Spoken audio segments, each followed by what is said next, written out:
But it does remind me of, Yeah. I think, one of our first conversations where you talked about when people kind of make the entirety of their public content presence pointing at another guy and about how bad that guy is, that only bring in certain types of people for certain types of content. But once Trump is gone, what is their podcast?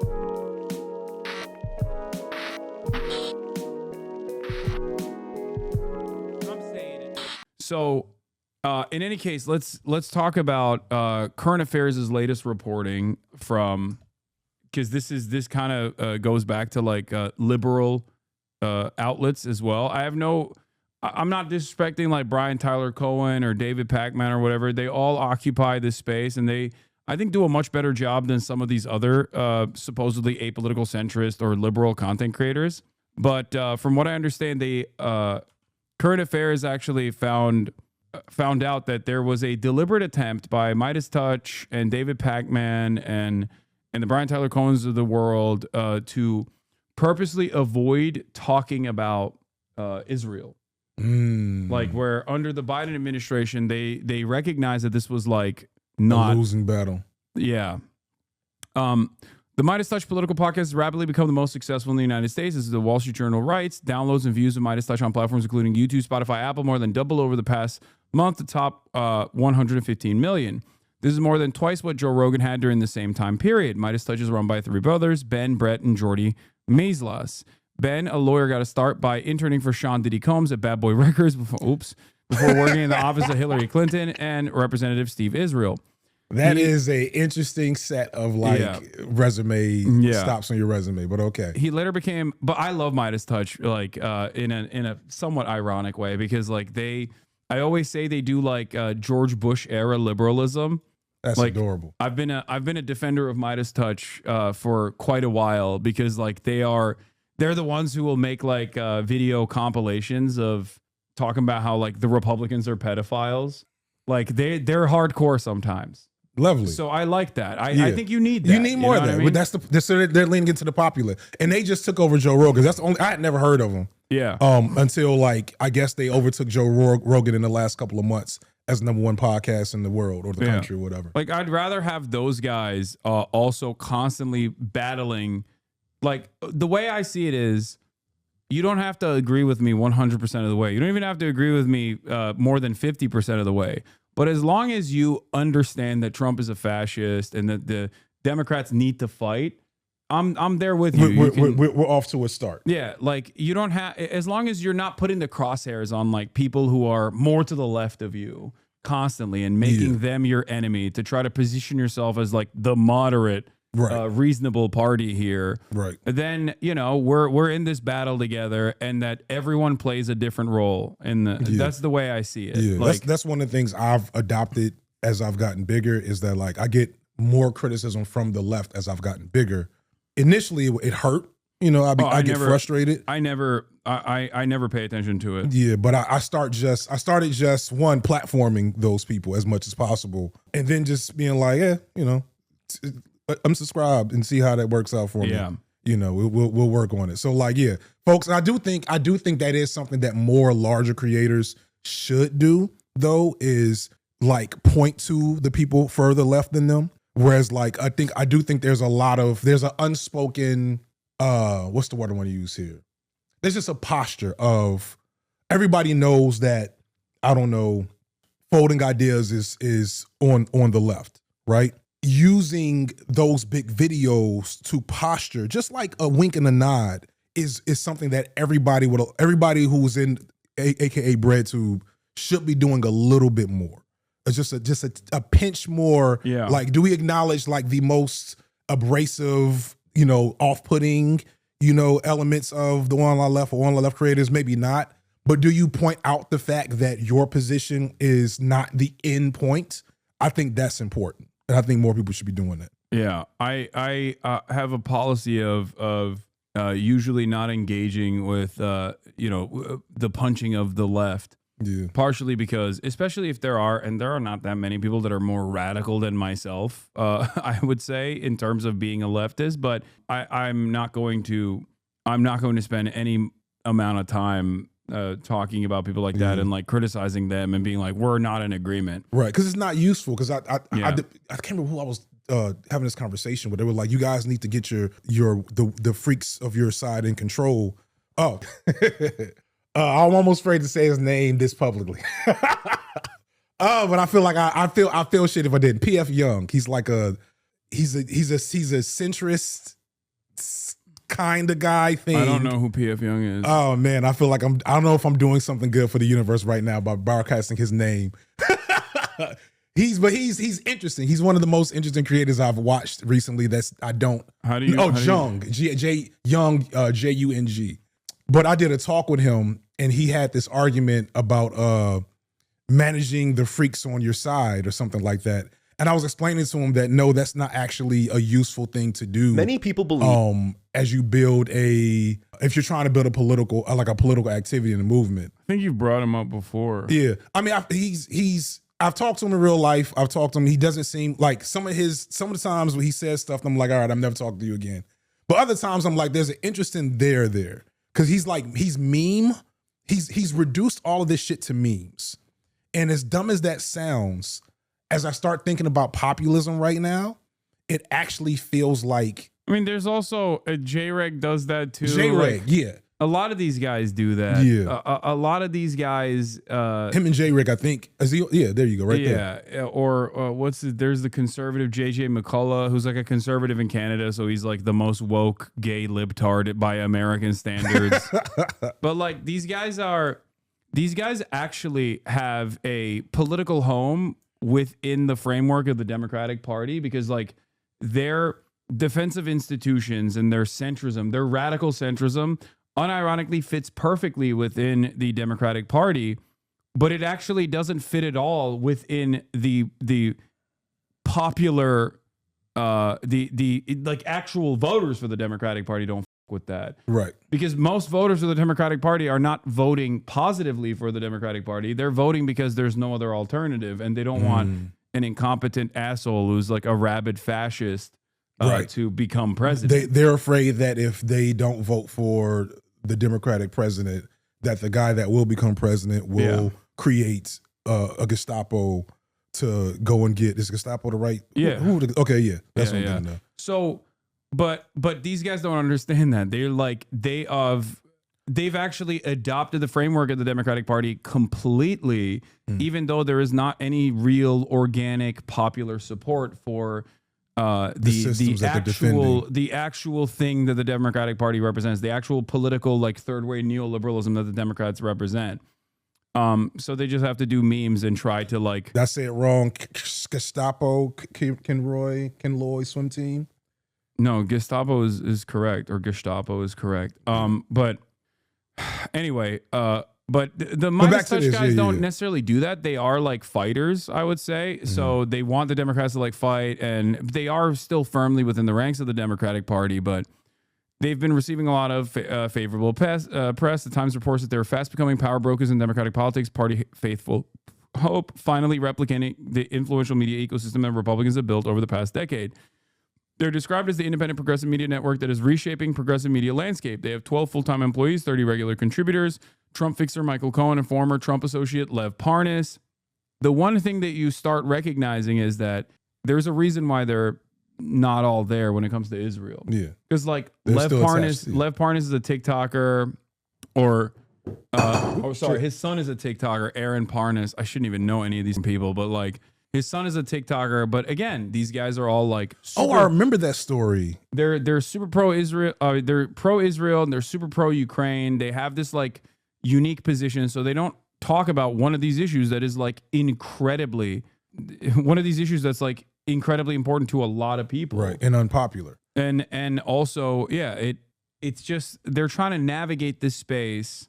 They're trying to navigate this space to create like a popular momentum behind this kind of politics, which I agree with, and it's great. I'm glad that they're doing that, but it I think comes across as inauthentic.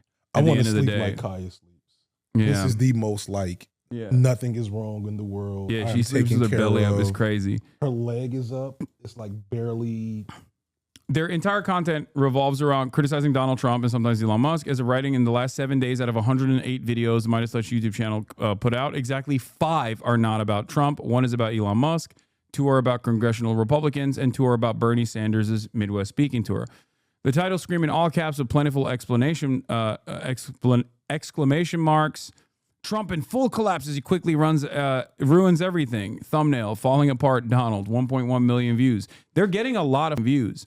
Yeah, now, what's ironic is that is slop, though. But the and thing this is my thing with like populism. Go ahead. David Pakman was getting a lot of views in the lead up to the election too, because he kept saying like Kamala Harris is gonna win, and then there was an exodus of subscribers that left him, and he couldn't comprehend. He was like, "What the f is going on? Why do so many people unsubscribe from me?" Because they felt burned by being misguided. Yeah. And I think it works in the short term where you develop a lot of momentum if you're constantly just like going, Trump is sucks, Trump is ass, or whatever. And Trump is ass, and there is need for this kind of slop for sure.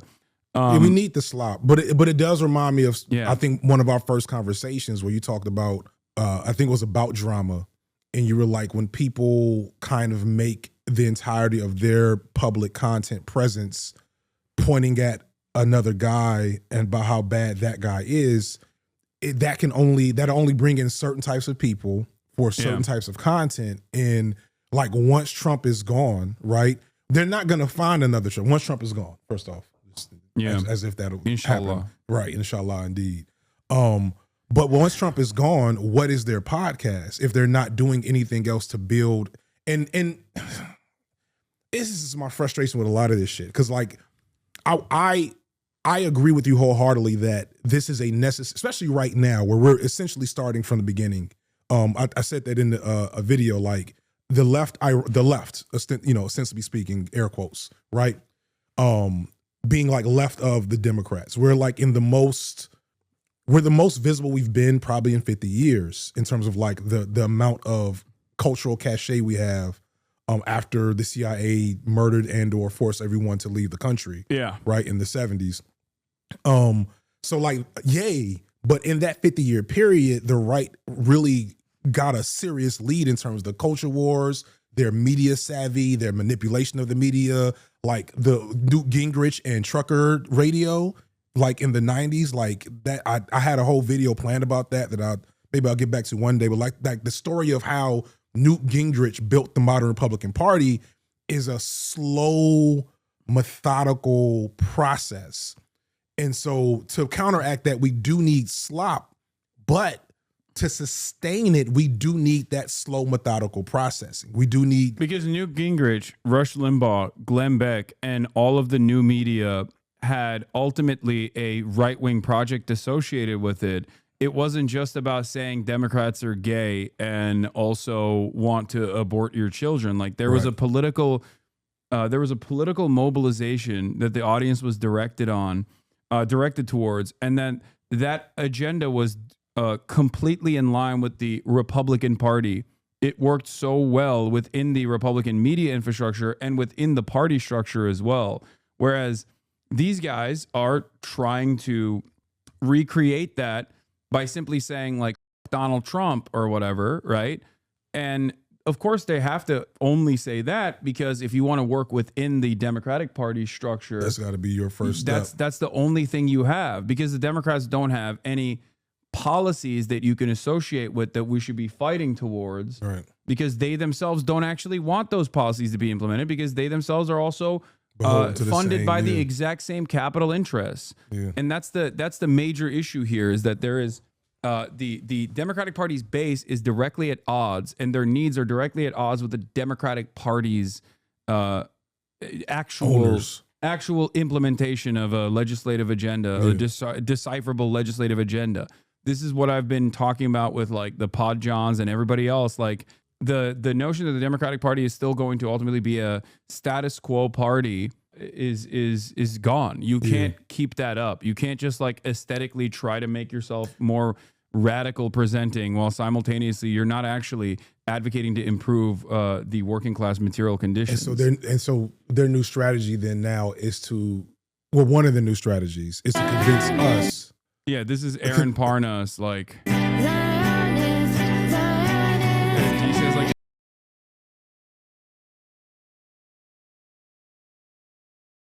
Despite what some may try to claim, the state of Israel has a right to exist and a right to defend itself against terrorism. I stand with Israel and Israel high. Like, this is an issue, right, where you are finding yourself increasingly on the margins on. Like, there is no real popular mobilization. It's only like Hasbara bots and Israeli Knesset granted, like Israeli Knesset funded special interest organizations that are trying to create momentum around it, but it's not real. Most people are either anti-Semitically against Israel, and there's a lot of those guys now as well. It's like growing in momentum, and you have the Candace Owenses of the world that are leading that charge, the Dan Bilzerians, the Candace Owenses, and all these guys that are constantly, in my opinion, doing the funniest thing ever, which is to like whitewash America's hands from all of these crimes, to be like, no, it's because Jews were doing mind control, or not because of oil interests and infrastructure. Jews are doing like pedophilic Mossad, and Jeffrey Epstein is just like exclusively a Jewish operation. It's like, dude, you're so stupid. Like, not stupid. This shit is on purpose. Like, stupid would make it seem like it's. No, they're American exceptionalists, and they think that like Christians, if they were to rid themselves of this like Jewish attitude, that they would become this perfect, infallible Christian nationalist nation. Of course. But basically, it's stupid for that reason, because like it tries to present America as like it creates this attitude of American infallibility, and it's just like removing all the crimes that our politicians have engaged with, and then immediately saying, no, it's because of the blackmail operation that like Mossad is doing on everybody. It's like, no, dude, they love Israel organically. Okay, it's not because of blackmail. Like, you're an idiot for thinking that.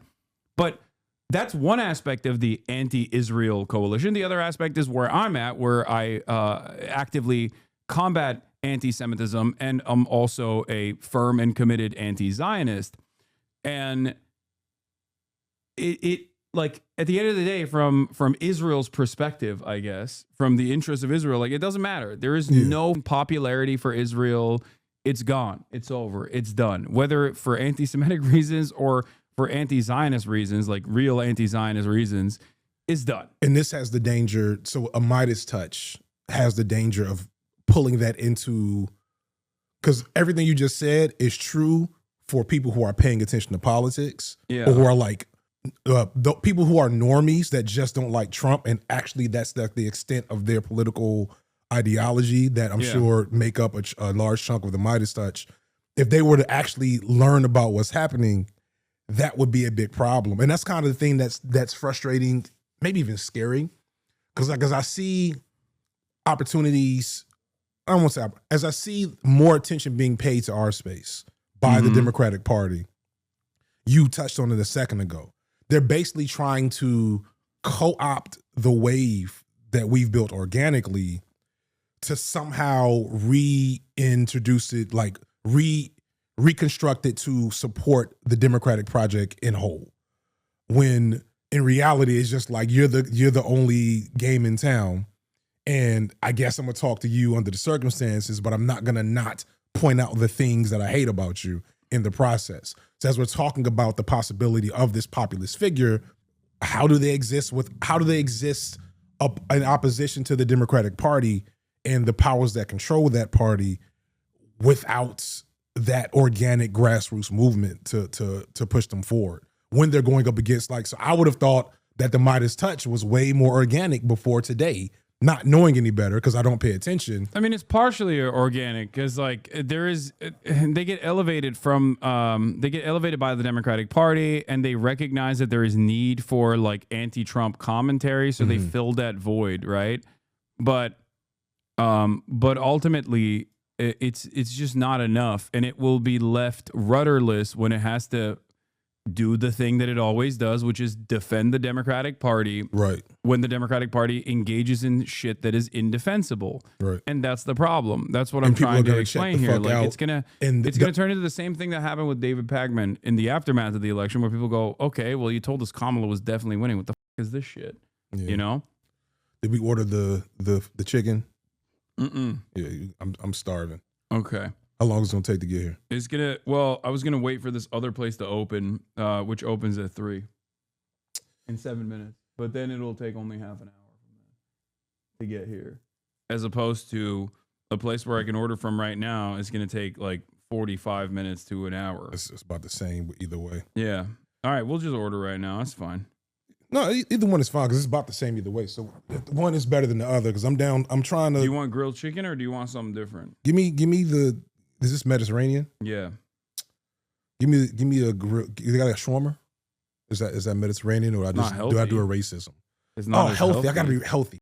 You're right. I'm gonna get you what I get myself. Yeah, okay. That sounds awful, but I'm gonna do it. Okay. Because I'm trying to lose weight. I'm gonna get you one thing of chicken. Like I eat 2, and you're gonna get 1 because this is my. And then problem. I'll give you a treat on the side as well. Shawarma's not healthy. It's like no. It's so fatty. Here, I'll get you. No. I'll get you chicken shish kebab as well. Okay. Which is like a little more still healthy, but like a little, Here, I'll get that with bulgur as well, so you can. I have lost like 15 pounds. In the last, like slowly in the last year or so, because I just started. I think the end of 2023. Yeah, end of 2023. I started working out regularly for the first time and like since I had kids. And so like from I think 2023, I was probably like 310. And so I'm down to around 290 now. And because I'm in my 40s, so like weight doesn't drop off like it used to. But I'm looking at myself I gained a bunch of weight going into COVID. Mm-hmm. During COVID, I gained a bunch of weight, especially doing this. This is sedentary. And then I was locked in. I used to edit all my own shit. Shout out to my editors. Like I said, shout out to Oni Simone, who's a long time chatter for you, like a long time chatter. Yeah, I got him a bunch of for Socialismus. I got him a bunch of streaming equipment too. Oh, dope. Yeah, Oni's my new editor that I got after an old editor I had to let go.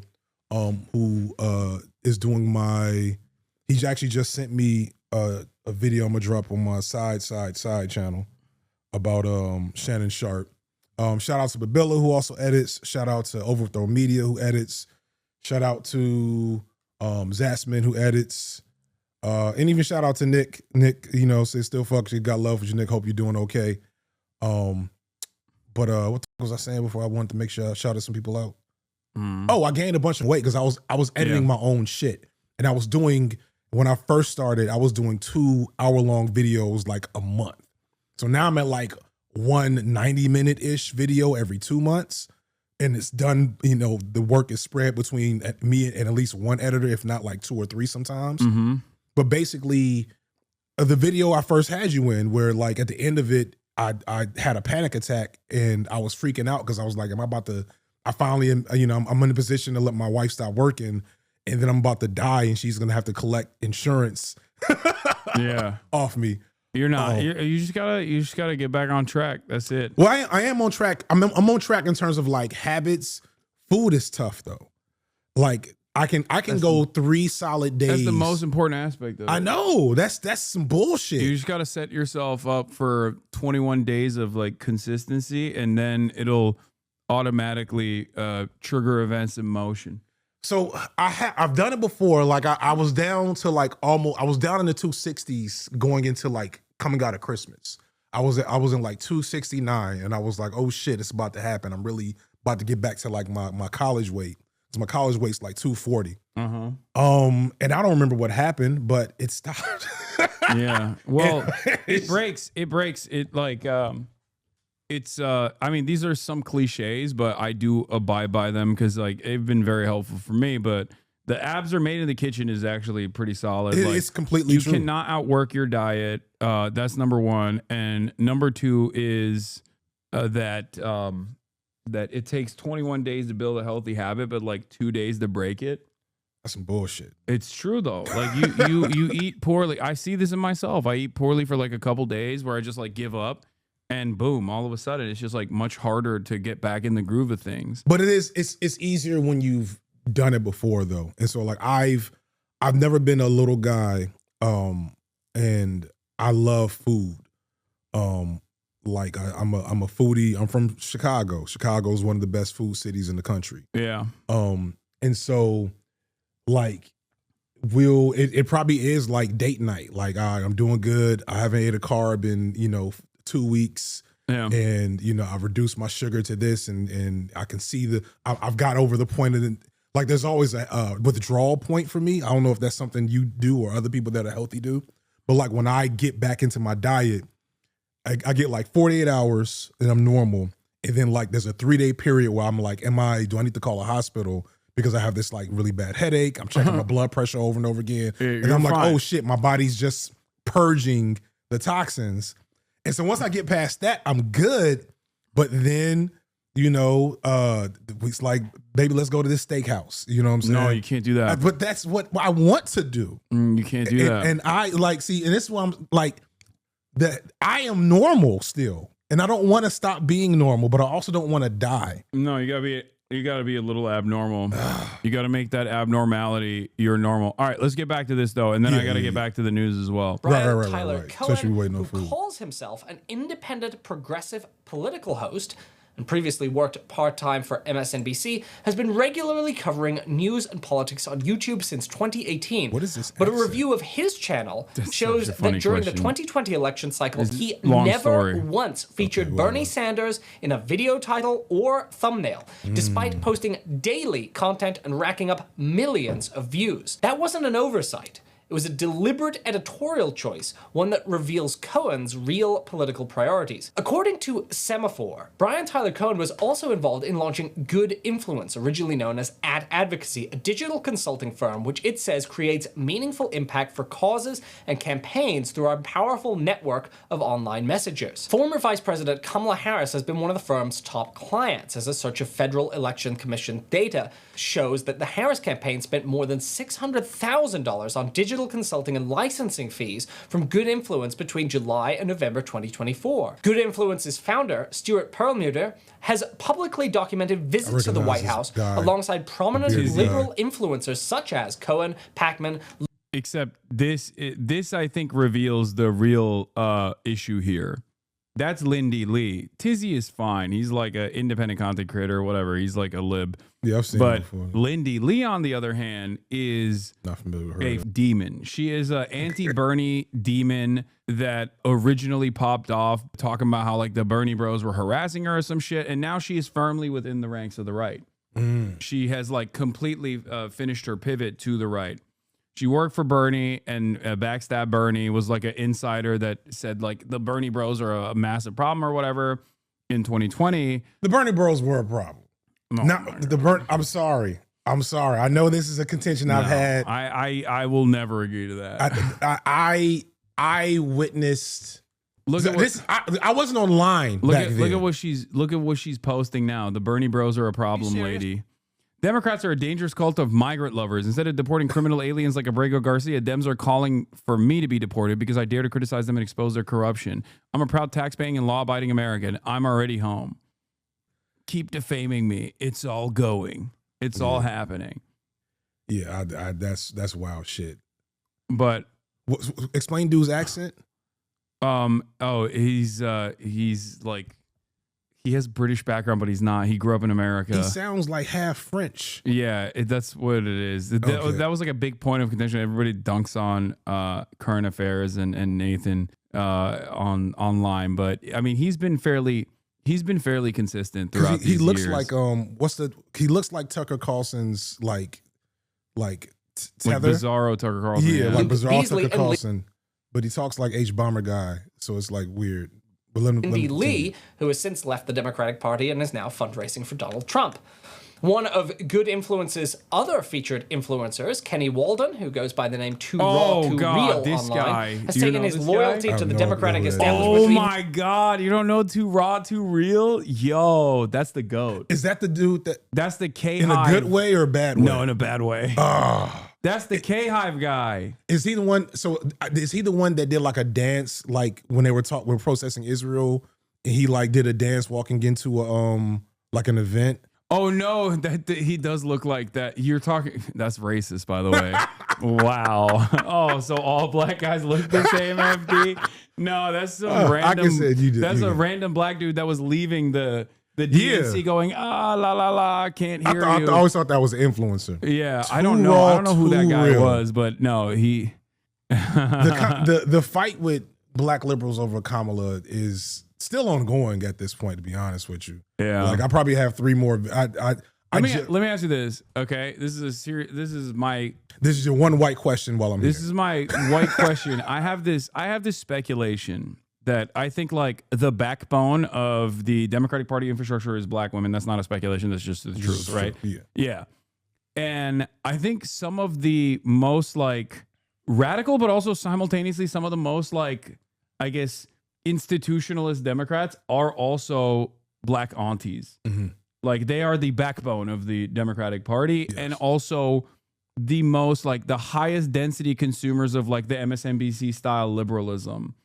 And it's not just through MSNBC, but it's through like church groups. Got you, yes. And all of the infrastructure, the mobilization infrastructure the Democratic Party uses, especially in the South. Mm-hmm. And I think that the black aunties are not like organically conservative, or rather, they're already making a bargain to vote for the Democrats, knowing full well that many of these people that they're voting for are racist, you know, white guys in general, but just like marginally less racist. So if they're making that bargain already, if they're already like making that mental math, I think that they would absolutely be on board with like a populist, left populist movement, whether it's Bernie or AOC. And I think they do like AOC a lot. Like the black aunties do like AOC. I don't know if AOC, I don't know if I have AOC. So I'm listening to the tea leaves and like I'm in the group chats, right? So AOC is not unpopular, but I just know there's a general animus and suspicion sometimes with the acceptable Latina figure getting a little too close to black centers of power, like by the nature of like history and just like you just said, like it is what it is. When white randoms come in to the black centers of power, it's like, yeah, we got to let you in. We don't have a choice. Mm-hmm. But AOC has basically one chance to f it up with black women, and it's a wrap. So I hope somebody lets her know that. So they're suspicious. They're not suspicious yet. Okay. They're suspicious as they would be to any non-black person who is asking of them. So if AOC could very easily win them over with a populist message. Yeah. She could also immediately ruin it forever. Okay. So the speculation that I have, I think you're on board with, but is that if like the media infrastructure and the mobilization infrastructure was firmly committed to defending a left populist message, I think that the backbone of the Democratic Party, like the black aunties, would be perfectly on board with whoever that person is. Are you up on this Target boycott situation with Pastor Jamal Bryant?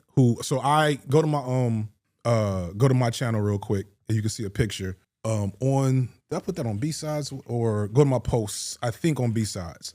So, and this is exactly what you're talking about. It doesn't surprise you that you don't know because it's very church auntie core. Go to posts, scroll down, some more Shador, football, Shannon Sharp. Oh no.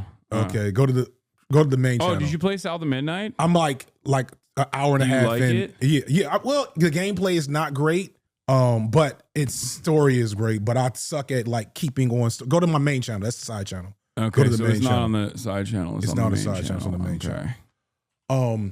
Shout out to Pastor Jamal Bryant. I'm still waiting for that email to come back through. I'm trying to because one of my pet projects is like, okay, what you're saying is correct, and keep going. You post a lot. Yeah, that's part of there we go, right there. That's Pastor Jamal Bryant. Now Jamal Bryant has some L's in his history. He'd be the first to admit that, I hope. But right now he is leading a Target boycott after Target got rid of their DEI stuff. And so that has gotten him, he's calling it a new civil rights movement. That's gotten him looks on. He was just on the Breakfast Club like a couple of weeks ago. Okay. I don't know. I don't know the veracity of how much Target's been affected explicitly by the boycott, but what it is doing, what has me interested, is it's a mobilized like grassroots movement, at least as far as I can tell. Like this was a Tuesday night at a church that wasn't even his. And like I'm of the same mind of you, which is damn the Democrats. The American left historically, the seat of power has been black people, right? It's the people who are closest to the problem that are more interested in solving it. So there's like a value in getting, if like even just the black church with all its warts and problems, the black church was the civil rights movement like home for a reason. Yeah. And so like there is definitely a value in like getting. Black folks are not beholden to the Democratic Party. They're not beholden to, classical liberalism. The black folks have constantly, even in the socially conservative, even with social conservatism being more popular among black people, all polling about actual socialist policies has been more popular with black people than any other group in the country. All it would take is the right messaging and the proper responses to get people moving. The problem is, it's multiple problems. One problem is the liberal, black excellence, black capitalist wing of this same coalition is so like these same aunties, right? Their granddaughters do not with them. And there is an overt, like when Kamala lost, TikTok blew up in so many ways between black liberals who were like, we're going to go to Starbucks now, and black leftists who were like, you all are spineless and full of shit and we'll never forgive you for this. Yeah. There's there's mending that will happen, especially around, in black community. But you're not wrong in saying that if this happens, like if someone comes to them with the right messaging and, gets there first and gets there with the appropriate, what's the word I want to use here? Come there with appropriate messaging, but also like, here's the deal, right? This is our actual plan. This is what we are going to offer you that we can assure to deliver on versus, do you want Trump to be president again?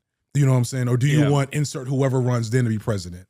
I mean, if they see success with this mobilization and then he's starting a nationwide tour. Yeah, and then they move on to more tangible targets or actual political mobilization instead of like a consumer boycott against DEI initiatives, which I think is like, it was aesthetic to begin with. Like these companies are pro DEI. Trust me, you don't have this. That's one of the reasons why I want to meet with Jamal Bryant. And so the event I went to actually had Nina Turner there. And so Nina Turner is bringing up workers' rights and like things that are like, okay, like I was there like halfway, like, all right, there's people here. There's mobilized black people.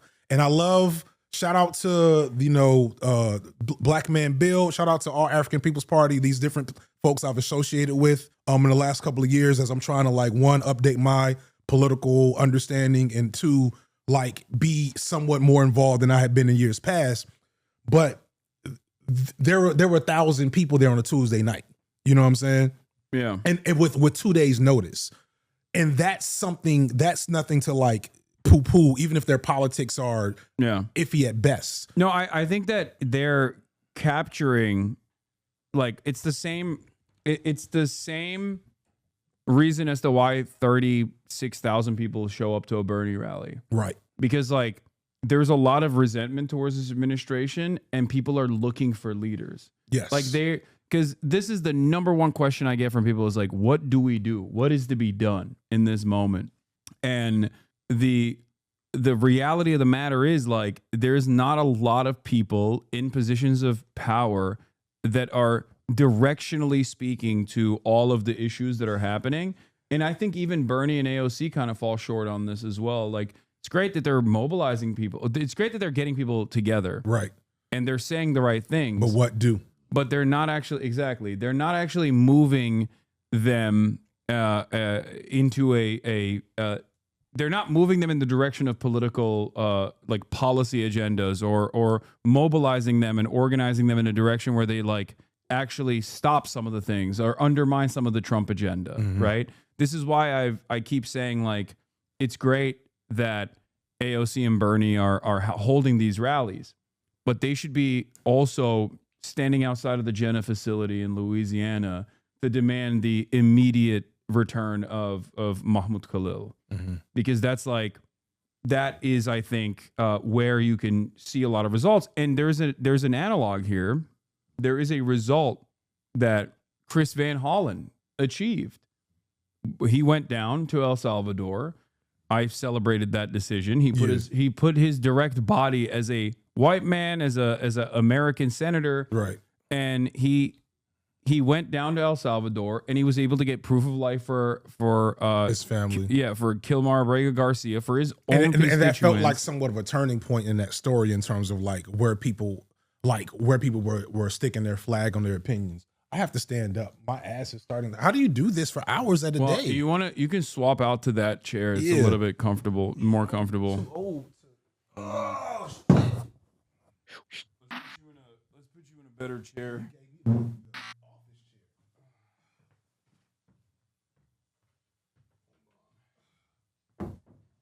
I forgot she was ready for that, whatever. Yeah. These are the mean streets of West Hollywood. This is not Atlanta. I was on live. Actually, I'm standing up still for a second just so I can stretch. I popped up on somebody's live and the police did pull up. So FD stretch rate. Continue. Yeah, Unk is stretching. He needs to stretch a little bit. While you're doing that, I'm actually going to go back. Instead of this article, I'm going to go back to the Trump admin deporting U.S. citizens. And then I'm going to talk about this idea that I've had that we are seeing implemented right now by pure happenstance. It's, through luck as well, but let's continue with the story. White House reporters was asked about this before President Trump took office, in which he said that there wouldn't be family separation. Rather, the families would be removed together. Now, I did also ask about the number of deportations so far under this administration. He said there were 139,000. Now, that is slightly less than the Biden administration at the same time last year, but the difference being that there are far less border crossings, therefore less easy repatriations. Rather, the administration still moving forward quickly when it comes to deportations of those who are arrested in the interior of the United States. Wolf.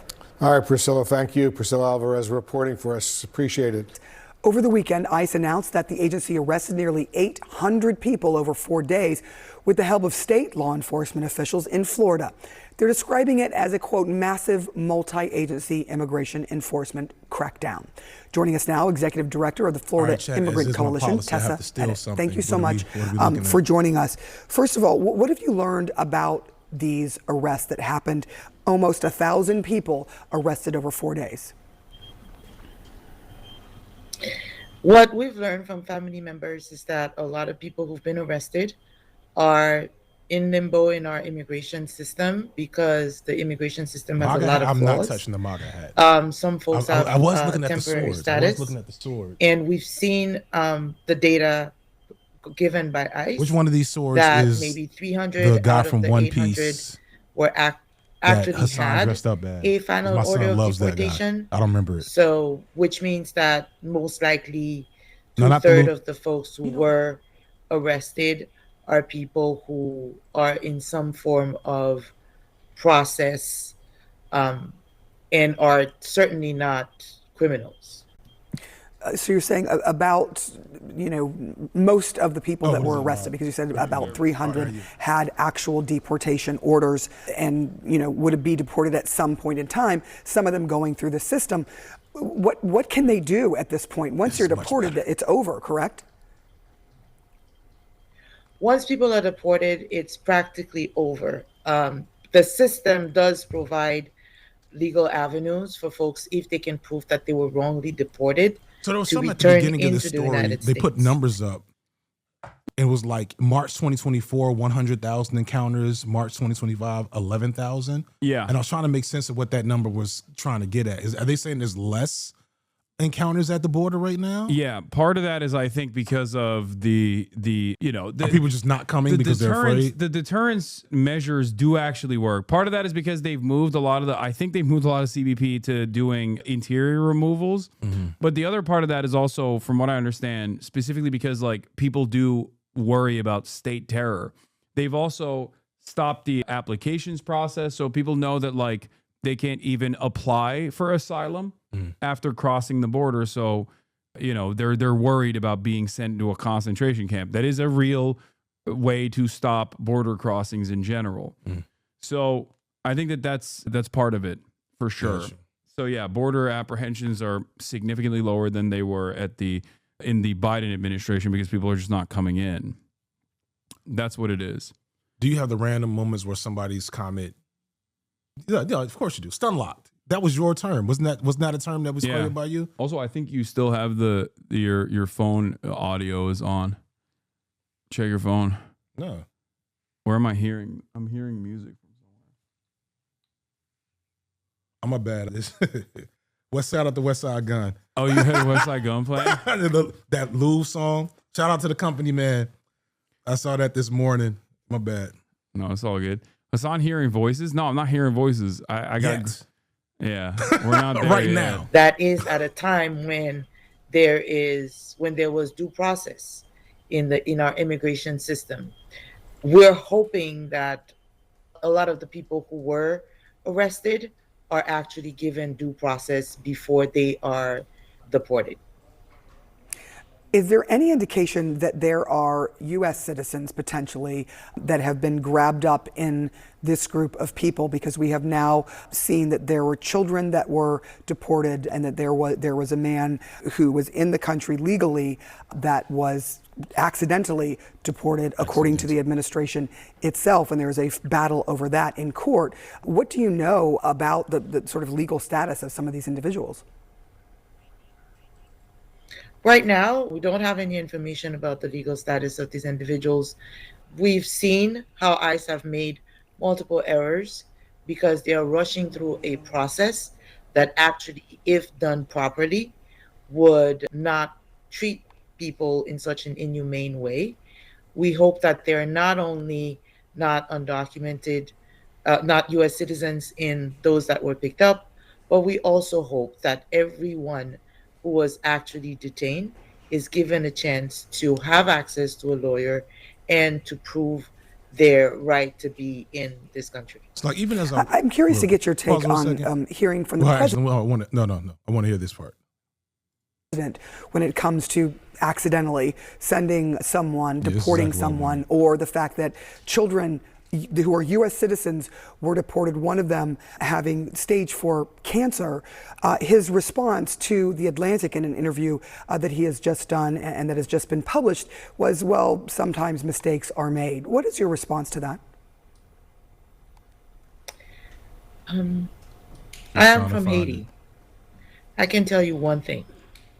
Once you start making it okay for one life to not matter, it quickly becomes everybody's habit for every life to stop having any form of value.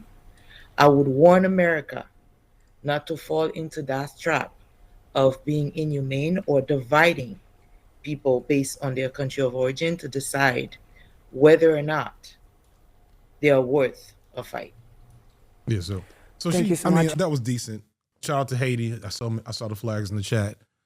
Because one of the things that's frustrating me, because I made a video early on after he won, basically saying, look, I'm not gonna make that many Trump videos. If I make a Trump video from here on out, it's because I need the coins, right? Because it's a slow month. And the reason for that is, and the reason for that, what sometimes frustrates me about this, but also I think people are frustrated by, is that they're still behaving civilly around this shit. And like, I understand the necessity. Well, no, at this point, I kind of don't understand the necessity of civility. You know what I'm saying? Like when you see Barack Obama sitting next to Trump and George W. Bush at somebody's funeral a month or two ago, and it was like a week after you were telling the country that these are fascist oligarchs trying to take over the world. Like, I saw there was a video the day of a picture I saw today of like the black CNN anchor sister, I don't remember her name, and Abby Phillips, and then some like white, I'm assuming Fox News pundit. I didn't recognize them, but I could tell from the response in the in the caption. I think you were you're referring to the clip that went viral a couple days ago, or even yesterday. I think is that from when the clip was, or from a while ago? I can't. No, this happened. I just saw it today, so it may have happened yesterday. Yeah, it's either Kevin O'Leary or Scott Jennings. Kevin, was he bald? No, silver-haired white guy. Oh, Scott Jennings. Yeah. Okay, yeah. But it's like it's the veneer civility that the people in this side of the media atmosphere still have, that I actually think is losing for them. It really goes back to your point earlier about, yes, it was that right there. This picture right here. Dogs and cats living together, masses. Yeah. I didn't read that caption. I hate Scott Jennings, and Abby Phillips like sometimes will cook Scott Jennings, but this is a byproduct. This is precisely why I hate the White House Correspondents' Dinner. When I was at the Young Turks, I attended because like TYT was doing events around it. Right. And I remember thinking like, this is the most evil place on the planet. Like there's just so much evil here. And I felt like it was DC for ugly people. I mean, DC's Hollywood for ugly people, because every single one of these people, like they fight with one another on camera, but like behind closed doors, they're grabbing beers. Like I remember it was in the first Trump term when I went to the White House Correspondents' Dinner, like events, right? And I remember going to an event and the entire room lit up when I think it was like Sean Spicer that walked into the room, and all these like liberal commentators were excited to get photos with him because he's famous. And it's like, what do you mean? Like this is a person, this is a bad person. Like he's a liar for this bad administration. And you guys are all stoked to see him. Have you seen the Boondocks skit where Ann Coulter and stand-in for Al Sharpton are having a conversation behind the scenes? No, I love Boondocks, but I don't remember that. It was what was Al Sharpton's fake character name on the Boondocks? Somebody in the chat is gonna tell me. Rollo something. Ann Coulter. Just if you do Ann Coulter Boondocks, it's basically like the Boondocks hasn't aged as well as I think some people think. You don't really? Why do you say that? It's mostly around race politics. The Boondocks. I don't care. Damn, Abdul, can you let a bitch work? Shit, one of us has to. It ain't like yo ass is going to get a job. And this is also I had to bail this motherfucker. This is also the race politics not aging well. Wait, what do you mean? No, I disagree. No. That's not nothing to do with you. Nothing to do with you. You didn't do anything. You can still good. Ann Coulter, I think she used to date a black guy. Yeah, she used to date a black guy, but like it's a white supremacist. That's what they're. Yeah, but it's also so that like stuff like that right here. This is what probably 2004. Yeah, is when this comes out, and they're making fun of a thing that literally went viral yesterday, which is so bravo on that end.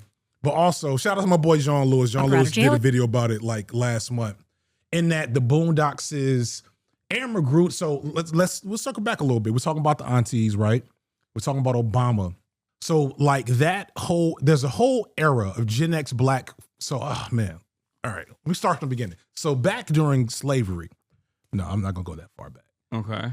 So after the civil rights movement, the Warren Court era, there's a whole like, what's the word? Like a class, what's the word? Like a whole like group of people at once, not genre, cohort. There's a whole cohort of black folks that are right in position to take advantage of the sudden swinging open of opportunities in America during that Warren Court era, where they were highly talented, highly educated, highly motivated, etc. And they said, all right, they just took down, they gave us what we wanted. So we got to get in there. We're going to get the brass ring, America, whatever. And so that cohort are the parents of Gen Xers and old millennials, right? Those are like boomer era folks that shaped black culture for the last essentially 40 years, right? So like I was brought up, and this is a point I come to in a lot of videos. Du Bois has a speech about the talented 10th. And that Du Bois speech was one I heard in some form or fashion numerous times growing up, from a kid to even in college. The college I went to, Clark County University, was founded by Du Bois. So he's the founder. So they should know him through and through. And I will always hear this talented 10th story. The talented 10th story is basically saying basically we need 10% of all the black people to go out there and achieve and do good, and essentially trickle down economics. We get freedom and liberation. Now, what everybody always leaves out is that Du Bois rejected that later in life. He wrote an essay called The Guiding 100th, because he said, you black bougie Negroes are losing your minds and you're not doing anything to actually address the problem.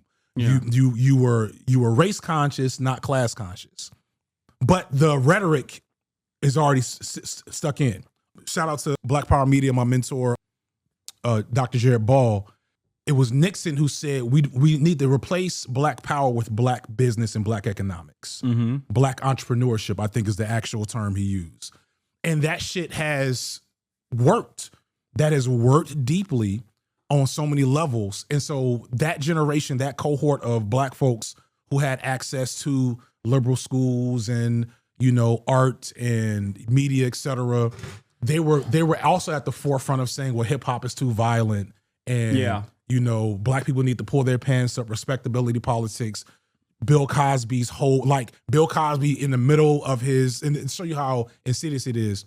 When Bill Cosby was first getting investigated, when people were first starting to talk about accusations around him, he went on a speaking tour where he went to colleges and universities and started just saying the real problem with the black community is other black people. He sounded just like Candace Owens. Yeah. And so I say all that to say, Magruder is a product of that generation.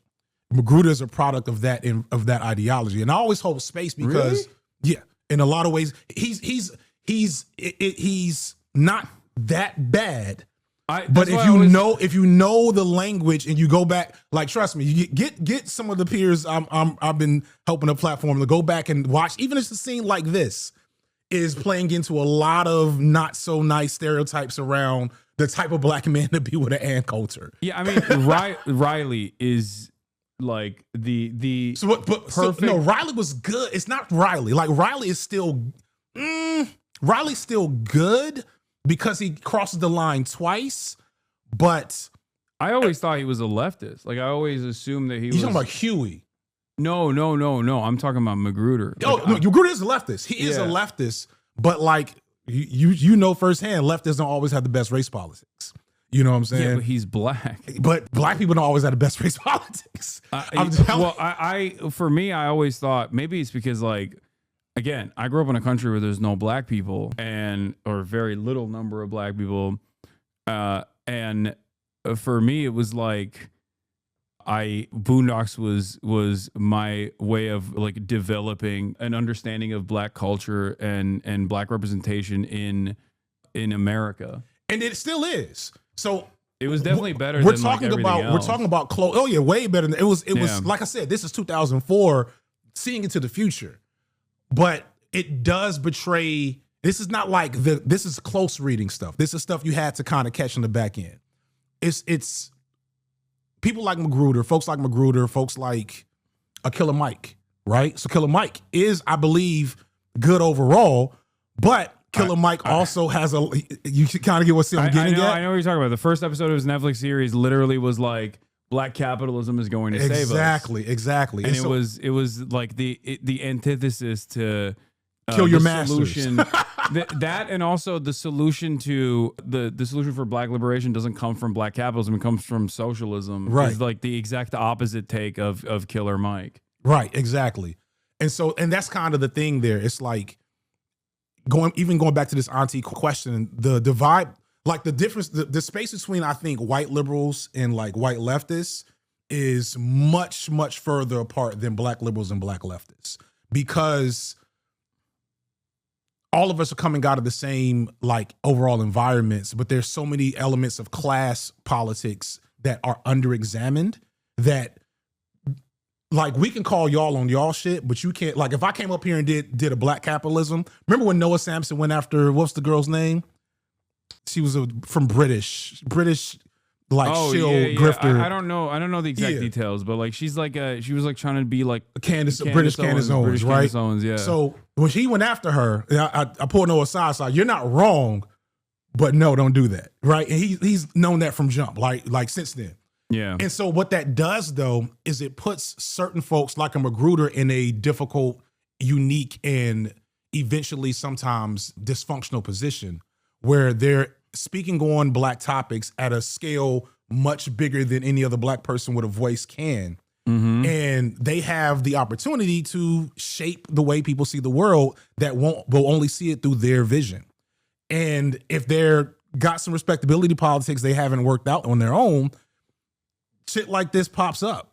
You know what I'm saying? So I get a lot of I catch a lot of flack even for Candace Owens, like ripping into her. Yeah, well, Candace, I think we've kind of we just let y'all ride on a lot of Candace's shit, especially now. Yeah, no, I'm saying like in the beginning, when she was popping off, and she would do like a lot of like very obviously white supremacist rhetoric. Yeah, white supremacist rhetoric out of a Black mouth with the right aesthetics.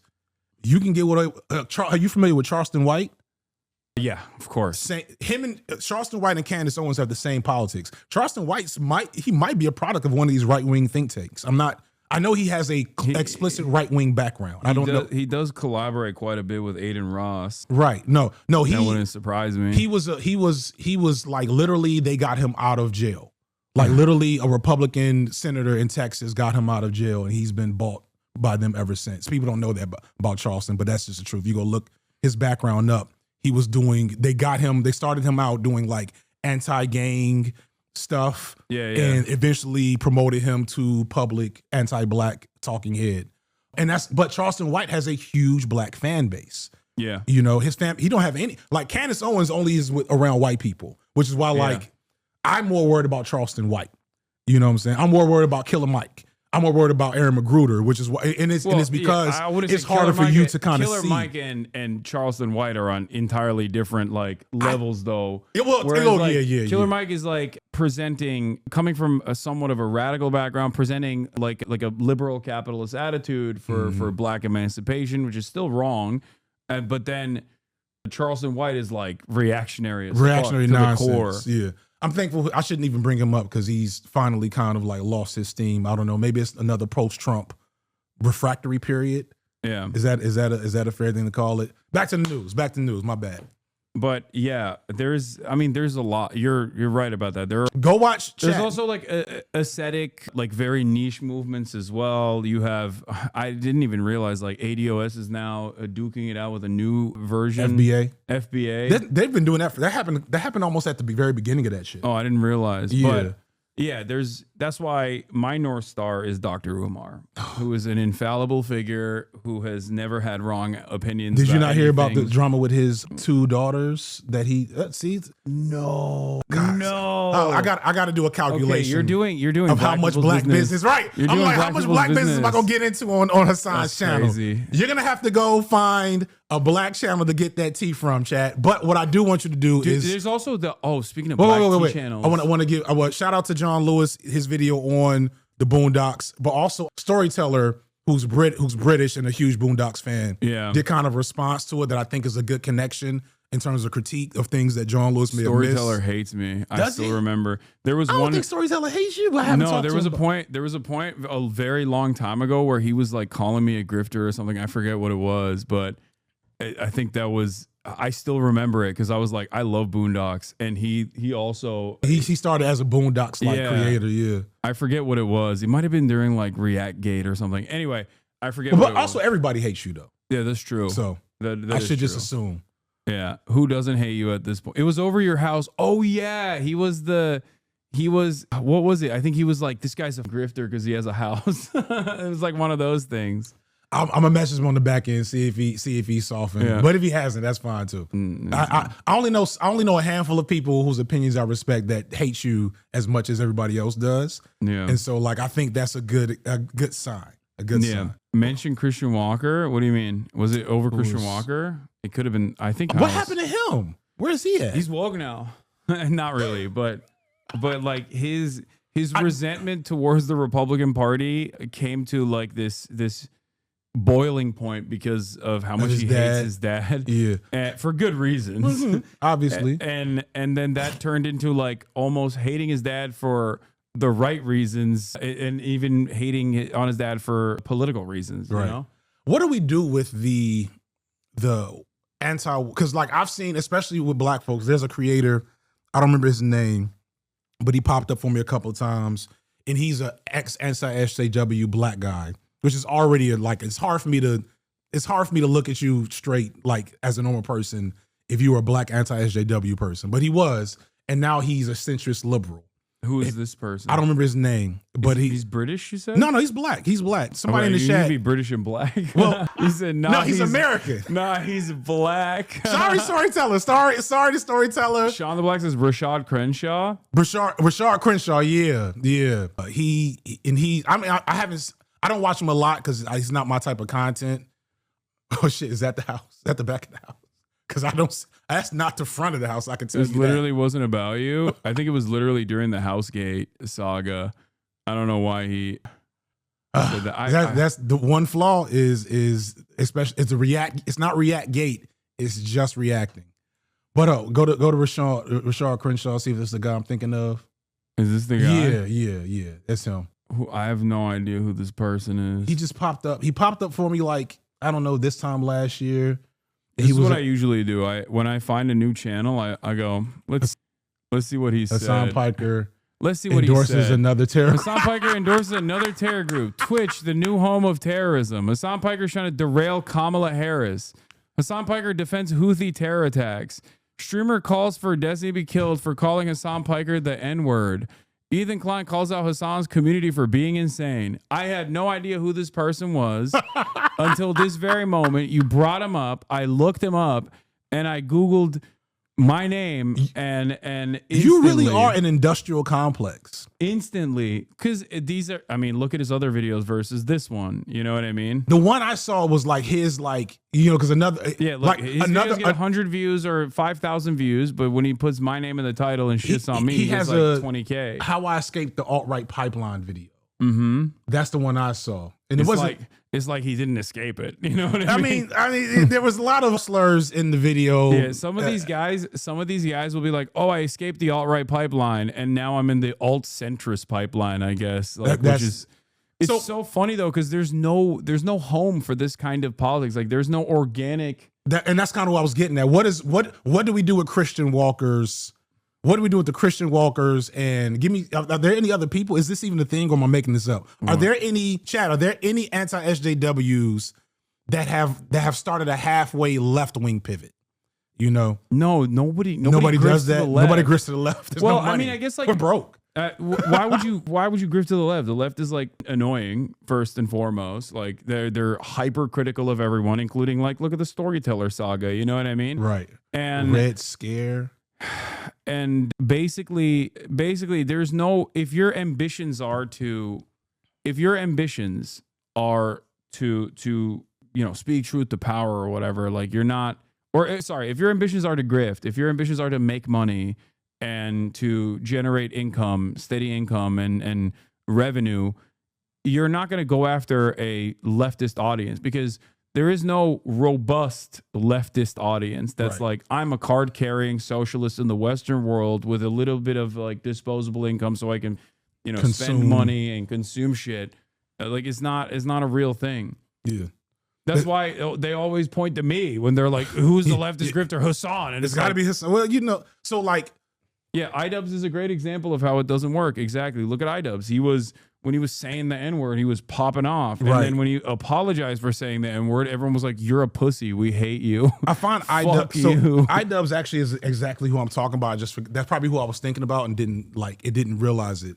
Because he really went to this guy. Some black guy? Oh, I remember him. He's brought me up a couple times, but I don't know who this guy is. He's some black. He's some black guy. That was the name. This is why I can't with black anti-SJW people. Wait, no, he seems positive. Look, he says Elon Musk gets beat the out by Hassan but AC Shadows. He's from the OG anti-SJW community though. Like maybe he's made a pivot. That's what I'm saying. That's what I'm saying. Him, who's the original? The OG is Amazing Atheist. So him, Amazing Atheist. Yeah. And a couple of other, Spoon on Head. There's another example, kind of. Shoe on Head. Whatever her name is. I don't know either. I consumed like 30 total seconds of her content, I think. I mean, she, you know, I've paid attention a little bit because she's ostensibly making video essays. Yeah, some black guy was. I mean, I never watched any of these people for real. I've only heard about them through the deep lore of understanding the space. But I know a lot of them, you know, they didn't start out as like when the anti-SJW said, okay, but now we're Nazis now. A few of them were like, I don't know. I think I just hate women. Yeah. And Muslims. No, they're always looking for a new place there where there's like some semblance of like permissible bigotry. Right. That's what it is. And that's why some of them take the Islamophobic pivot, because like there's always, you can tap that well. Right. That runs deep, right? For I think ABBA and Preach, they went for the transphobia angle as well. They sometimes like manage their positions real well in terms of like they go after like the fresh and fits of the world, but then also at the same time they're like, you know, I'm gonna spend a lot of money on and a lot of investment, a lot of time commitment to like the 12 trans athletes that have ever partook in sports. I'll give them credit, even though me and like I don't f with ABBA at all because of his Destiny dick riding. But he actually dropped them, right? Well, but, now after he's a sex pest, he dropped them. Like he doesn't get credit for that in my book. Yeah. Well, I think well, I guess it could be worse. The depraved nature of online content, I will give credit to someone for being like, okay, you were doing revenge porn on like all of your partners that you called orbiters. Like that's fine. I think weirdly enough, like there's a shit ton of people who still support him. I am forgetting that. It's freaky as out here. But also, the food is here.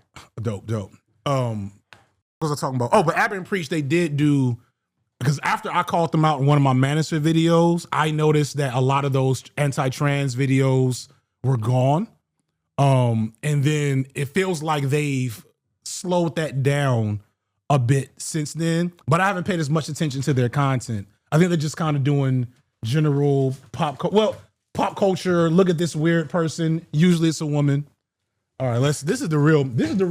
So it's interesting because like I said, they managed that position. Like they didn't dive so far into the because that pivot. If you go far right, you're gonna eventually start talking about Jews. Yeah, and that's precisely what happened with Fresh and Fit, Fed and Fat, where they started doing that. I got invited. Shout out to Sisyphus. I'm gonna respond to your email because I got invited to the same thing. They got invited to Oxford to talk at some type of thing in Oxford. I got invited to, and I is it Oxford in England? Yes, I got invited to. I didn't know they were coming, but I denied it just because I didn't want to go back to England because I had just I got an email from them like 2 days after getting back to the States, and I was like, I'm not getting on another 12-hour plane. Is this the thing? Wait, where's the shish kebab? Uber f us up. Oh damn! Instead of shish kebab, they just gave you grilled chicken instead. No shish kebab. That's fine. So you have 2 plates of grilled chicken. All right, this looks good. It is good. You'll like it. This smells good. I promise you, it's good. This is not, and this is why this is not look or smell like white people food, Hasan. Which is why you will always be a brown. Do we call Middle Eastern people brown too? Are you guys just with? It depends. Like, I mean, you know my take on this. I say I'm white. I look white. I feel like me saying like I'm. You POC, are very white. I can't. Yeah, I you know, when I try to dance, you can really tell. I mentioned West Side Gun earlier in the chat. No, I know West Side Gun. The chat was like, somebody said Hasan is so far from West Side Gun. There's an aircraft carrier between. Yeah. That chatter doesn't know that I do with West Side Gun. All right, here we go. Yeah, you like it? Look at this. This is just Mediterranean food though. So look at this. Look at this freaky shit that I do, where I weigh my chicken to see if I'm getting the proper protein intake. Yeah, see, that's where you lose me. I do it because like I want to make sure that I'm getting enough protein. That's why I ordered 2 of these. What is this exactly? That is a very spicy pepper. Oh no, I don't need that. You don't fuck with spice? I don't fuck with I fuck with spice. I don't fuck with spicy because I get really bad heartburn.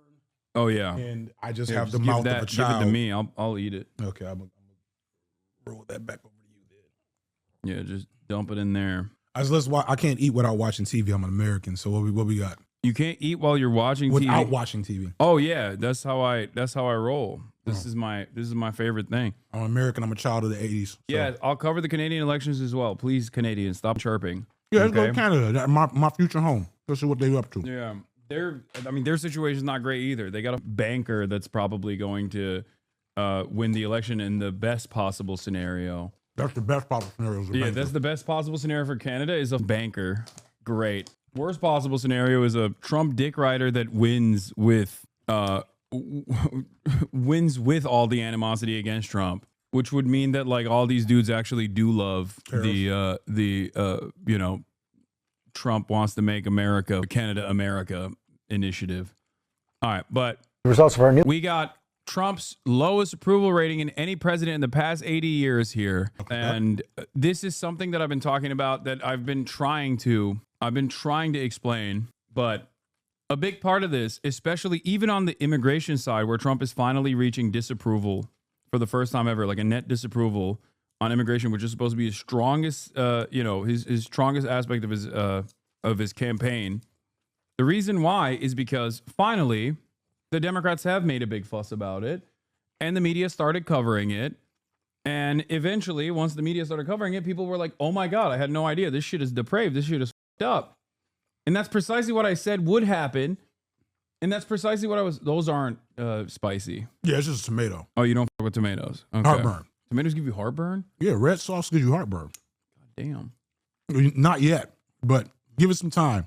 Keep sitting here in this chair. I mean, yeah. 40 hours I a hope week. not. Every single thing, he has up basically every single goddamn thing, from immigration to foreign policy to trade to lowering costs of goods, all this stuff. And, some Democrats have at least like pushed the needle, pushed the conversation in an appropriate way.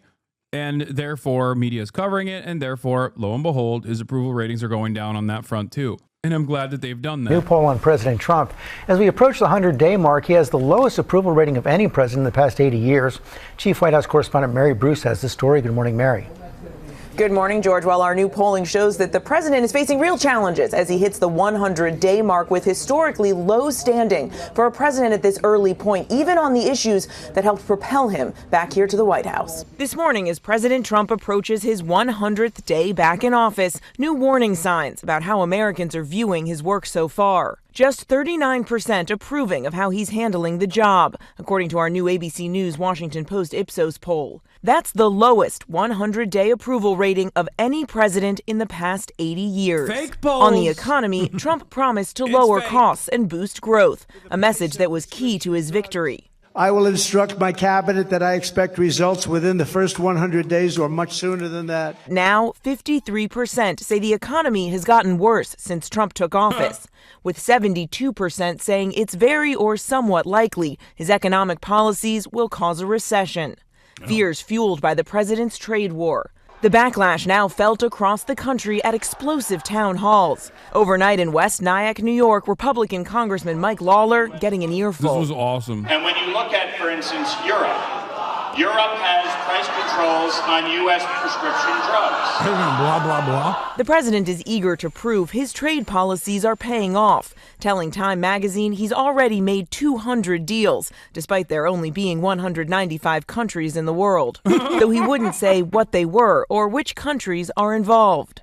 Our Martha Raddatz pressing the Treasury Secretary. Is there actually any deal at this point?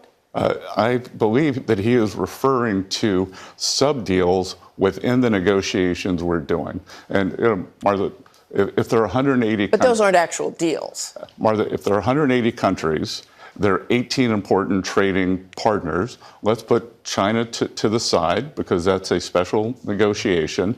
There's 17 important trading partners, and we have a process in place over the next 90 days to... negotiate with them. Trump says he will not roll back his staggering 145% tariff on all Chinese products entering the U.S. without substantial concessions, though he claims the U.S. and China are talking. But Beijing says that's not the case, that the two countries are not currently negotiating over tariffs. And our polling shows Americans have concerns. Are you China pilled like I am? Low-key. So here are my expat country list. Number one is Canada, just because it's the easiest, most familiar. Mm-hmm. Right.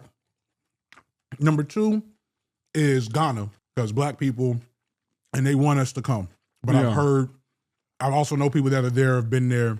They're like, it's cool, but you know, it's still, and like not too far coming up, like fast. All of a sudden, is China. Shout out to I Show Speed. Yup. for putting China on the map. Remember, I told you I like him. Yeah, and I remember being like, but I made a video in support of him a little while ago too, because I realized what he was doing. There's Yeah. still some problems there, you know, but like I'm not gonna be Aaron Magruder. You feel me? Where people can come back and look at me being a little too hard on essentially kids, acting in ways that kids tend to act. Yeah. You know, he could be much, much worse. Oh yeah. And I've seen that. So no, the environment that he literally grew up in, he could have been a psychopath, dude. And he has a bunch of like really fucked up things that he did when he was like 16. I've seen him. But like considering where he's at now, it's amazing. He's incredible. Yeah. And it's funny because like he literally in a different timeline got drafted this weekend in the NFL. Oh, it's yeah. so absurd. He's like an elite world-class athlete for Oh, no yeah. reason. Absolutely. He's insane, dude. Yeah. Anyway. Concerns that extend far beyond the economy. When it comes to the courts and key rulings on cases like immigration, 65% say the administration is trying to avoid complying with federal court orders. 62% saying they don't think the president's administration respects the rule of law. Despite all this, Trump still has an edge over Democrats. Chatters are asking what your criticisms of iShow Speed are, like in like, you know, current iShow Speed, and I assume his Unc doesn't like Speed barking at babies, probably. The barking actually doesn't bother me much.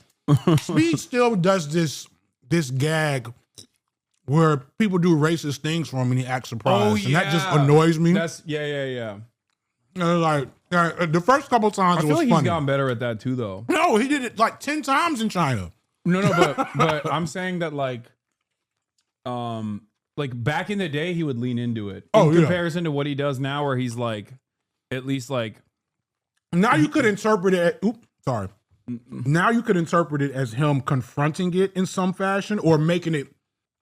Because like the thing that I often forget is that like 85% of white people don't realize racism is a thing still. Yeah. And so when he does that, it does in a sad way educate his population on how it is to be black and alive and not around black people in any given moment. Yeah. As you're going to be confronted with weird microaggressions. But, and that was kind of my point. It's a double-edged sword because we can get into the Shadur Sanders shit. Like, the ultimate goal is for black people to just be able to be normal, right? And have a normal bell curve of expectation and behavior.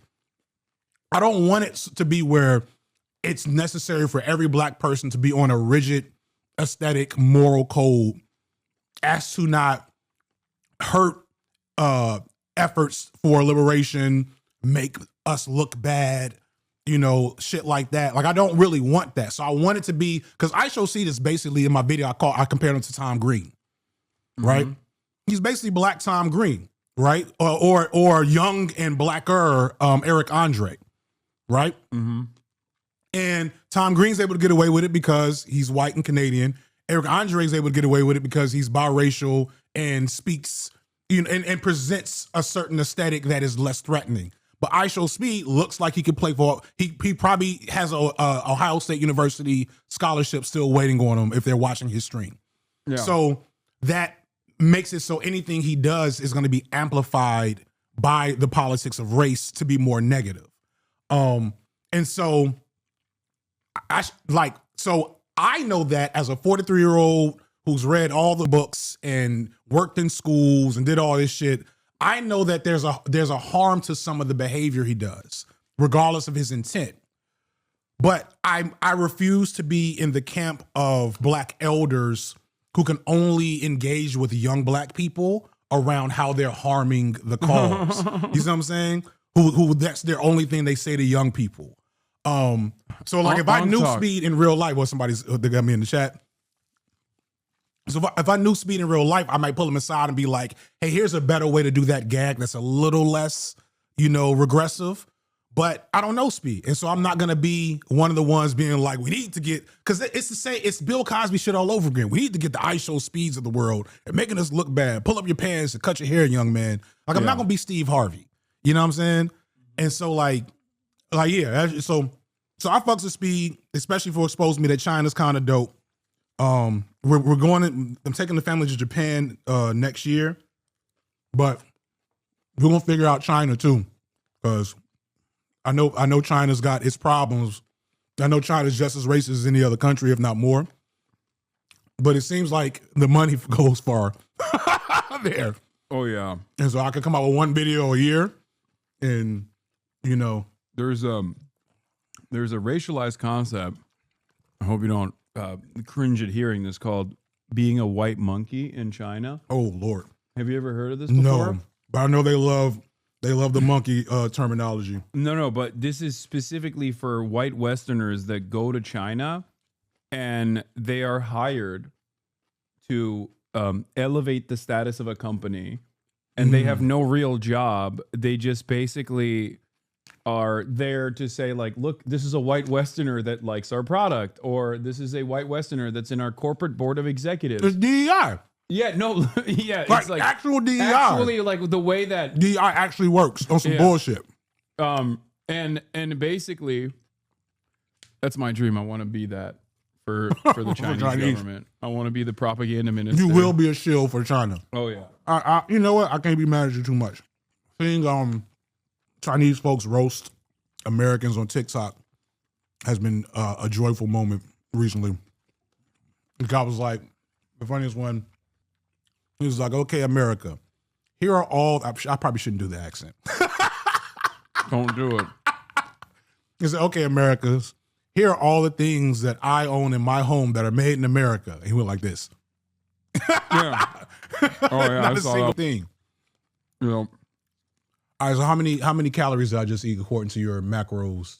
You didn't eat had any the of the rice. You had the rice too, but it depends. If you eat both of the chickens, it's that's why I weigh mine. Like mine is 19 ounces, so it's gonna be 19 ounces of straight white chicken breast grilled. So I don't know what the that is, Hasan.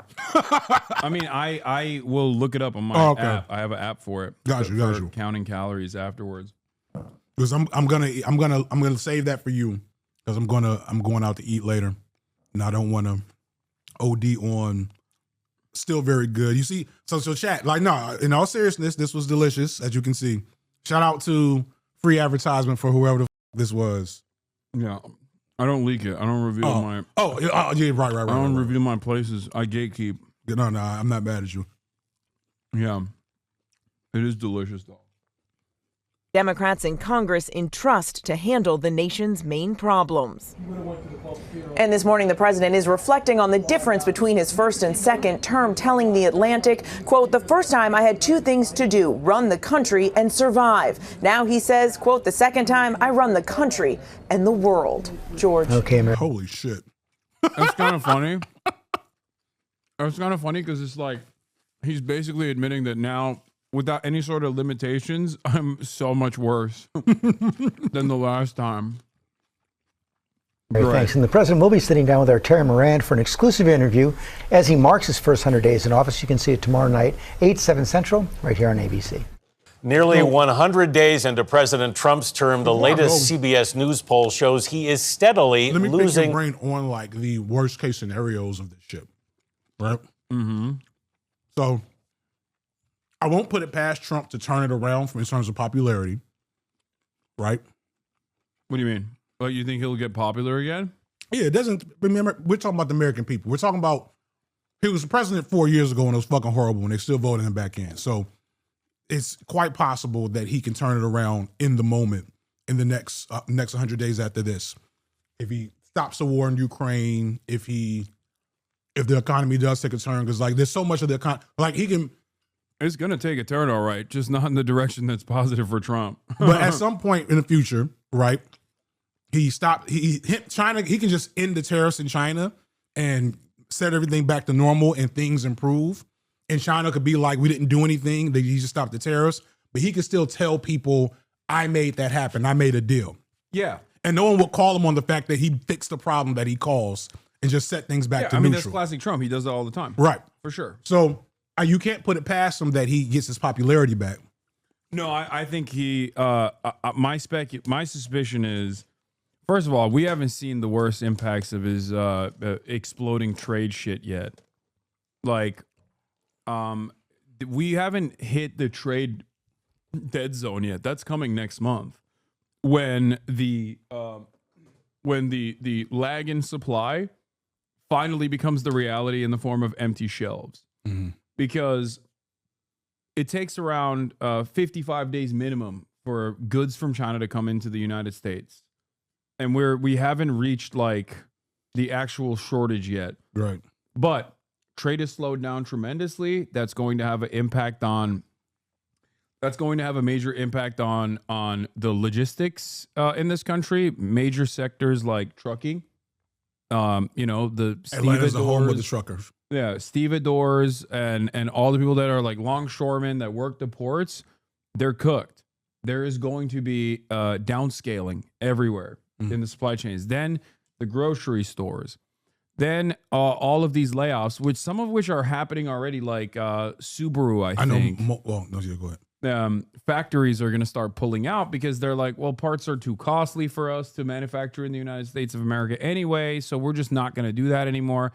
And that basically is going to create an environment of instability when people start really recognizing the downturn. Because right now the markets are acting as though there's nothing wrong. Like, right. I mean, yeah, there's a little bit of instability, but like the severe collapse that is still coming, they are simply not looking at all. And it's like kind of shocking to me that like even retail traders or not retail, sorry, even institutional traders are not factoring this in. And so with that in mind, right, with that in mind, as things get really bad, people get more desperate and shit gets realer. Yeah. And so the conspiracy theorist to me is like, is this on purpose to kind of put the country in a desperate position? To allow him to claim more powers from the Supreme Court, which has already pre-granted him the power to do whatever the fuck he wants. Like, so we do get Trump 2020 infinity. Yeah, 2028 to infinity. I think he's too stupid to implement like a thing like that. I feel like they're too dumb. I think what you see is what you get in many instances where like Trump literally is just doesn't know how. He's been obsessive with trade deficits in perpetuity, and he unironically is too dumb to recognize how to redesign global trade after multiple decades of America moving manufacturing, offshoring manufacturing, and becoming the global reserve currency post Bretton Woods to get cheap goods and become the global reserve currency as a consequence of that. Right. Like that scheme was designed by the United States of America. Right. I think he genuinely wants to change that because he has a real national security concern with respect to China shutting off the manufacturing faucet. And that's an understandable national security concern to have if you are desperately trying to gear for war against China. Because as the Chinese government did, you can just say, okay, well, there are some key resources that I will no longer send to the United States of America. And they have a damn near monopoly on the procurement of these natural resources, rare earth minerals that are necessary for defense, that are necessary for virtually everything, right? And more importantly than the procurement, which you can, go to Congo and cut a side deal if you want to, right? But you can't build a refinement processor, like a refinement facility, in the short time necessary for all of these like goods that come into the United States of America. And China currently maintains a monopoly on the refinement. Right. Yeah. People in between my glazing of China, let's not forget that Elon ain't got nothing on. Elon's dad, I should say, doesn't have anything on insert whichever Chinese mega corporation is pulling all the cobalt out of the Congo. The Congo would be if Wakanda was a real place, it'd be in the Congo. That's how valuable their land is. And for the record, like Chinese ownership over these natural resources have not necessarily been bountiful for the people of Congo either. Not at all.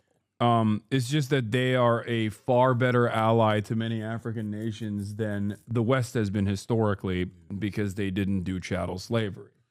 And also, it's not built into their like social fabric of the way they see themselves. They didn't do chattel slavery, and they offer significantly better loans as opposed to the World Bank and IMF.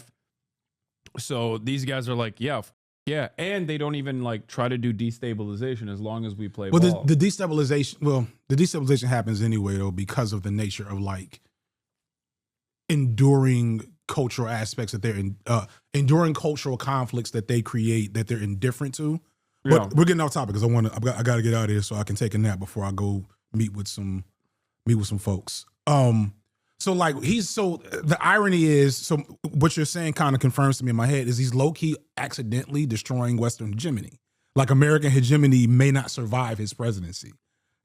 You know what I'm saying? Yeah, I think he's accelerating America's demise. I think it's an inevitability because of supercharged capitalism.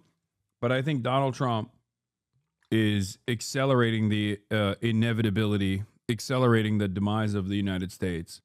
Yeah. Because of how he's gone about trying to offer a lifeline to the continuation of U.S. empire. What he's trying to do is, in theory, what he's trying to do is actually smart. It's just in practice, there's no way of doing it with a capitalist framework. Right. If you wanted to defeat China and become a manufacturing hub, you would unironically have to have a command economy like China. But that would require a complete reversal of like what America stands for on the global stage as the defender of capitalism. Right. So they're not going to do that. And even if they were to magically overnight turn into China, there's still a tremendous amount of factory building and a robust infrastructure that you have to build, like a manufacturing base that you have to build, and training that you have to do for the American labor force. Right. And that would take at least a decade to fulfill. And Trump is not going to do any of that, clearly. He just wants to get promises from wealthy friends of his, wealthy benefactors of his. And then that's good enough for him to be like, oh, I'm getting $7 trillion of investment, which is a lie. So yeah, that's the major issue. I think that like we're heading down a really scary path. And I don't think it's because Donald Trump thinks like, oh, I'll use this economic instability to my advantage to do. So it's not even like martial law. We're giving him too much credit in terms of like him trying to be a dictator, which I don't think like way back when I was like, he's probably not going to run again because I don't think he actually likes having a job per se, you know. But I also, you know, I was wrong about so many things, but I do still like think there's a kernel of truth in the fact that his goal isn't so much the power of the presidency and of being the God King that the Christian nationalists want, right? Yeah, I mean, but he's there. He's narcissist. He's like going along with. He likes the power for sure. It's not that he likes being president, but he likes the idea of being dictator for sure. But I don't think he has enough foresight to set acts in motion to achieve that. He's not Machiavellian enough. Yeah. But he is still Donald Trump. I'm about to hit my Uber. Chat, okay. before I hit this Uber. Don't show your camera. Don't show your phone to the camera. No, it's all good. Don't worry. It didn't, but I'm just warning Chat, you. before I roll, follow me on Twitch. I'm on Twitch now. I don't stream as much, so do that. Shout out to good sell. Yeah. The Twitch thing is like I'm just trying to create a more robust multiple streams of content to farm myself a little bit more. Because I want to be able to take longer breaks in between videos. But financially, that's unless I get a Kendrick Lamar Drake beef video every 3 months, that's just not realistic. So I'm trying to like, okay, how do I prop up the money where I need it to be without having to put in the effort for an hour or 90-minute long video every 2 months. I'm trying to get into my, like, shout out to Dan Olson, Folding Ideas, like to get into that type of like every 3 to 4 months type of gap, because it allows you to do so much more stuff. My Patreon's fine. Everything's fine. Everything's fine. I'm not doing good. Yeah, please join the Patreon and all that shit too. But Patreon is, everybody's Patreon has a natural like stopping point. And I've hit mine. So I'm like, okay, what else do I do? Hell yeah. Yeah. Anything I need to address, chat? Any stuff coming out? Shout out to Eye Patch Wolf, I guess. Yeah, I see that in the chat. Shout out to Nebula. Is Encore? No, I'm a wealthy, famous YouTuber. My house isn't as big as Hasan's, but it's close. But I don't live in California, so it was much more cheaper. I thought you said your house is bigger than mine. It's maybe yours is, I don't know, maybe it's because it's not unfamiliar, or maybe yours is more open. Like this is definitely a guy's house, whereas like I wanted to make sure there was a place where I knew the kids would be. I have a question for you. Yes. Black culture question. Oh, okay, you get one. Do you know the Crash Dummies podcast? No. You might have seen their TikToks. Possibly. And the really funny guy, one is kind of like brolic, one's kind of They're both pretty brolic, but yeah, they're hilarious. They're I've seen them before. Mike and Pat. Yeah, I think I know. Good friends of mine. And Mike was telling me that black people never go past a certain point in a house unless they're like directly invited. That's what he said. Because he was like, I've never seen your backyard, and I was like, bro, you've been here so many times. And he's like, I've been here twice. Where have I been? You've only been here in the bathroom. So I'm asking you, is that a real thing? Yes, that's a real thing. That's a real. It's. Listen, it's a whole different. We'll get the sinners some other time. Which is that was the other thing I wanted to bring up before you leave. The one of the funniest aspects of Sinners, one of the best aspects of Sinners was like the classic trope in horror is that the black guy dies first, right? Mm-hmm. But in real life, I feel like, especially in like black culture, we would have last because of the skepticism that you have at all times. Skepticism. The only thing we don't have enough of maybe is guns, and because guns are expensive. But the skepticism, the communal aspect of certain environments and neighborhoods, like the quickness that black folks will hate each other's guts, and like as soon as a unifying force comes, instantaneously. But that's what I loved about the cornbread moment where he comes back and they're like, in a normal trope, in a normal horror movie situation, you see the white girl got back in easily. Yeah. And the white girl going, there's so much, the Sinners video, I don't know when it'll happen. I'm up people here. Or maybe not. I haven't even confirmed my fucking pickup. Yeah. Well, there you go. Now you got to talk about Sinners. So the Sinners video, I don't know what'll happen because I got a Beyonce video coming out. I got a Lupe Fiasco video coming out, and then I got to figure out when I'm trying to drop Tyler Perry at the end of the year. So like I don't want to do more than 3 videos for the rest of this year if I can stand it, but we'll see. But so I don't know when I'll get to Sinners, but there's so much stuff there. Yeah.